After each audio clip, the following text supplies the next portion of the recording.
Welcome to our YouTube channel, Tuition Home Coaching Center. Please subscribe to our channel to get more videos like this. Thank you all. আসসালামু আলাইকুম প্রিয় শিক্ষার্থীরা, তোমরা সকলে কেমন আছো? আশা করছি সকলেই খুব ভালো আছো। আজ আমরা দেখব সপ্তম শ্রেণীর ইতিহাস ও সামাজিক বিজ্ঞান বইয়ের পৃষ্ঠা ৮০ এর যে দলগত কাজগুলো রয়েছে সেই কাজগুলোর ২ নম্বরটি সমাধান। তোমরা যারা এখনো আমার চ্যানেলটি সাবস্ক্রাইব করোনি তারা চ্যানেলটি সাবস্ক্রাইব করে নিও, তাহলে পরবর্তী পড়াগুলো তোমরা এই চ্যানেলে সবার আগে একসাথে পেয়ে যাবে। আর পূর্ববর্তী পৃষ্ঠার সমাধানগুলো প্রয়োজন হলে চ্যানেলের প্লেলিস্টে সে পড়াগুলো দেয়া আছে, সেখান থেকে তোমরা এক এক করে সেই পড়াগুলো দেখে নিতে পারো। তাহলে চলো শুরু করা যাক আমাদের আজকের পড়া।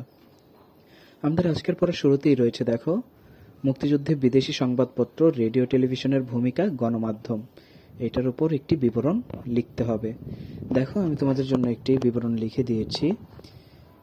1971 সালে বাংলাদেশের মুক্তিযুদ্ধে বিদেশি গণমাধ্যম অত্যন্ত গুরুত্বপূর্ণ ভূমিকা রাখে, যা বিশ্ব জনমত গঠনে সহায়তা করে। তাছাড়া পাকিস্তানি বাহিনীর গণহত্যা, নারী ধর্ষণ, নৃশংস বর্বরতা, ধ্বংসযজ্ঞ, শরণার্থীদের দুর্ভোগ বহির্বিশ্বে তুলে ধরায় বিশ্ববাসী মুক্তিযুদ্ধের প্রকৃত ঘটনা জানতে পেরেছে। এতে বাংলাদেশের স্বাধীনতা অর্জন ত্বরান্বিত হয়েছে।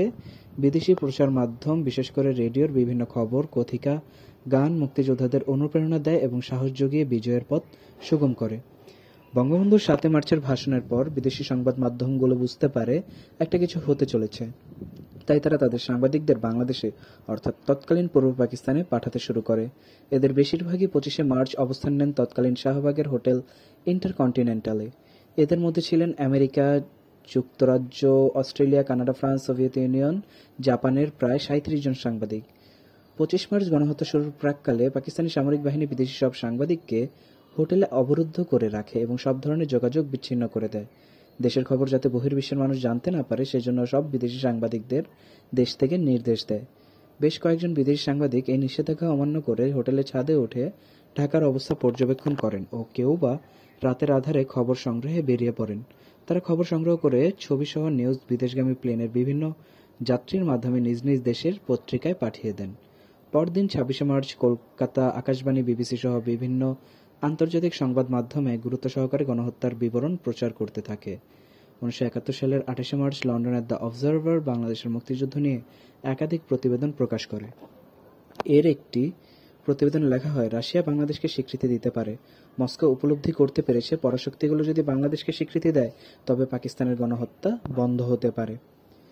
লন্ডনের ডেইলি টেলিগ্রাফ ৩০ মার্চ ১৯৭১ সালে সাংবাদিক সাইমন রিংয়ের একটি প্রতিবেদন প্রকাশ করে, যিনি ২৫শে মার্চ গণহত্যার সময় বাংলাদেশে ছিলেন। প্রতিবেদনে তিনি উল্লেখ করেন, পাকিস্তান সেনাবাহিনী ঠান্ডা মাথায় ২৪ ঘণ্টা অবিরাম গোলাবর্ষণ করে প্রায় ১৫,০০০ মানুষকে হত্যা করে। পুলিশ সদর দপ্তর, ছাত্রাবাস, দোকানপাট নির্বিচারে হত্যা ও আগুন জ্বালিয়ে দেওয়ার খবর দেয়। এতে তারা আরও লেখে, বাঙালি জনগণ যে স্বাধীন বাংলাদেশের স্বপ্ন দেখেছিল তা গত সপ্তাহে বেদনাদায়ক এক গণহত্যার মাধ্যমে শেষ হয়ে গেছে। এই দুঃস্বপ্ন ভুলতে তাদের কয়েক প্রজন্ম লেগে যাবে। টাইম সাময়িকী ১৯৭১ সালের ১২ এপ্রিল এক প্রতিবেদন প্রকাশ করে।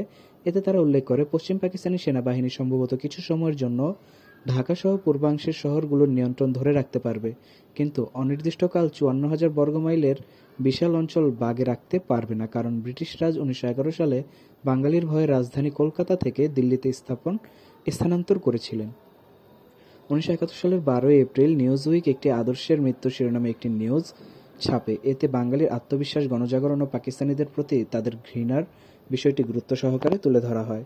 একদল লিকলিকে রোগা হতদরিদ্র বাঙালি কিভাবে সরকি, বল্লম আর বাঁশের লাঠি দিয়ে যশোরে ১,০০০ পাকিস্তানি সুসজ্জিত বাহিনীকে আটকে রেখেছিল তার এক সুন্দর বর্ণনা রয়েছে প্রতিবেদনটিতে। লন্ডনের দ্য অবজারভার ১৯৭১ সালের ১৮ এপ্রিল স্বপ্নভঙ্গের পথে বাংলাদেশ শিরোনামে এক নিউজ প্রকাশ করে। এতে পাকিস্তানি বাহিনীর নির্মম হত্যাযোগ্য, ধর্ষণ, লুণ্ঠন, অগ্নিসংযোগে ছাত্র হত্যা, ঢাকা বিশ্ববিদ্যালয়ের শিক্ষক, দর্শন বিভাগের বিভাগীয় প্রধান জি.সি. দেব, পরিসংখ্যান বিভাগের বিভাগীয় প্রধান ডক্টর এ.এন. মনিরুজ্জামান, হিন্দু ছাত্রাবাস জগন্নাথ হলের প্রভোস্ট ও ইংরেজি বিভাগের রিডার ডক্টর অবিনশ্বর চক্রবর্তী ছাড়াও আরও ৫ জন প্রভাষককে হত্যার খবর ছাপে। ১৯৭১ সালের ১৩ জুন দ্য সানডে টাইমস গণহত্যা নামে ১৪ পৃষ্ঠার এক প্রতিবেদন ছাপে, যার লেখক ছিলেন প্রত্যক্ষদর্শী সাংবাদিক অ্যান্থনি ম্যাসকারানহাস। মার্চের শেষে পশ্চিম পাকিস্তানিদের পরিকল্পিতভাবে হাজার হাজার বেসামরিক লোককে হত্যা, ধর্ষণ, ৫০ লাখের বেশি মানুষের শরণার্থী হয়ে ভারতে পালিয়ে যাওয়া, গ্রামের পর গ্রাম, শহরের পর শহর জ্বালিয়ে দেওয়া ও লুটপাটের ঘটনার বিশদ বিবরণ দেয়। দ্য স্পেকটেটর 1971 সালের 19 জুন এক প্রতিবেদন প্রকাশ করে, যাতে তারা উল্লেখ করে পাকিস্তান সরকার ও সেনাবাহিনী কয়েক সপ্তাহ ধরে পাকিস্তানে ব্যাপক হারে যে বর্বরোচিত গণহত্যা চালাচ্ছে তার প্রমাণ প্রকাশ করার বিষয়টি থেকে এখন পিছিয়ে আসার কোনো কারণ নেই। দ্বিতীয় বিশ্বযুদ্ধের পর এটি বিশ্বের সবচেয়ে জঘন্যতম গণহত্যা। তাহলে শিক্ষার্থীরা, এই হলো আমাদের দ্বিতীয় সমাধানটি। পরবর্তী সমাধানগুলো পেতে চ্যানেলটি সাবস্ক্রাইব করে আমাদের সাথেই থাকো। পরবর্তী সমাধানগুলো তোমাদের জন্য এই চ্যানেলে খুব শীঘ্রই আপলোড করে দেব। ধন্যবাদ সকলকে।